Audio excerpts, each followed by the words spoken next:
have ensued between refugees and the city of Cape Town officials. They are being forced to remove out of the Green Market Square. It's some calling it D-Day for the removal of refugees. They've been taking shelter at the Green Market Square for months. The city does have a court order to send them away from there or have them arrested by the end of today. But Aisha Ismail, hello to you. You're in the middle of Green Market Square at the moment. Questions being asked, where are they going to go? What's the situation at the moment? Well, that is the question that the hundreds of refugees and asylum seekers are also asking. Some of them are saying that they do not mind complying with the city's bylaws, but the question is, where will they go? But just to give you some context, when the city of Cape Town went to the Western Cape High Court to get an order for the refugees and asylum seekers to be removed from the outside of the Central Methodist Church, you must remember that the city has no jurisdiction inside the church. The city can only enforce its bylaws outside the church. And I'm just going to step out of the shot so that you can see at the back, where you can see the Central Methodist Church in the background. You can see some law enforcement officers in the background, and the refugees have moved out of the way, but there's a clean-up process taking place. However, there are hundreds of refugees inside the church, and they are not affected by this court order. And so today, the City of Cape Town has come to implement the court order, and that means that they can now enforce their bylaws. And you probably saw from the visuals earlier the City of Cape Town coming in with its trucks to come and remove the makeshift tents, to remove the mattresses, and also the belongings of the hundreds of people who were living outside the Central Methodist Church. But I'm now joined by one of the refugees, Daf Milambo, and he was telling me earlier that they're really not happy with the manner in which this court order has been implemented. Now, Daf, the question is, where will you go from here? Thank you so much for your question.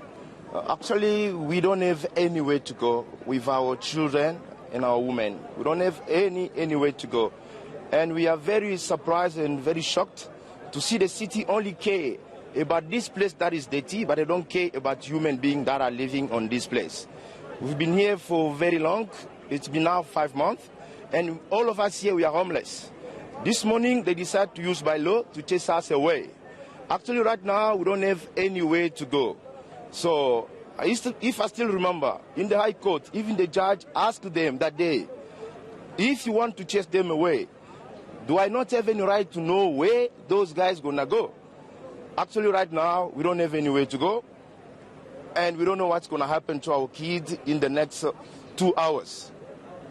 So our feelings now is a little bit confused. We are unhappy, we are very sad, then we are upset at the same time.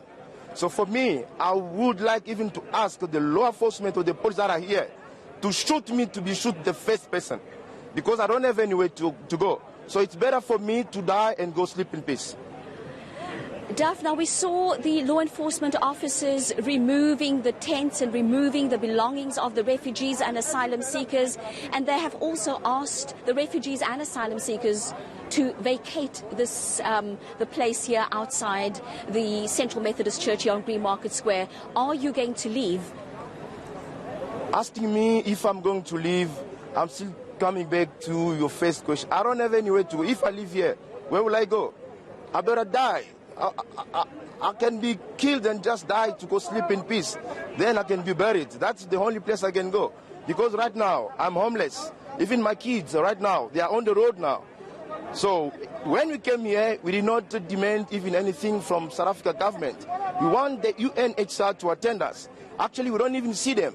And we want the whole world to see what is happening right now in South Africa and what South Africa government is capable of. They don't care about human beings, as you are considered like animal. They need to kill us like just animal. Daf, thank you so much for your time.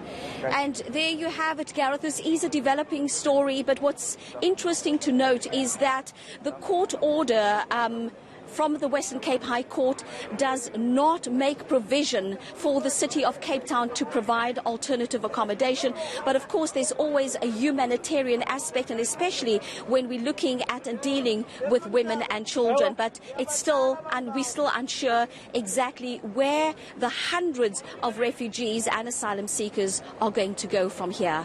All right, Aisha Ismail, thank you very much indeed, live from Green Market Square down in Cape Town. Back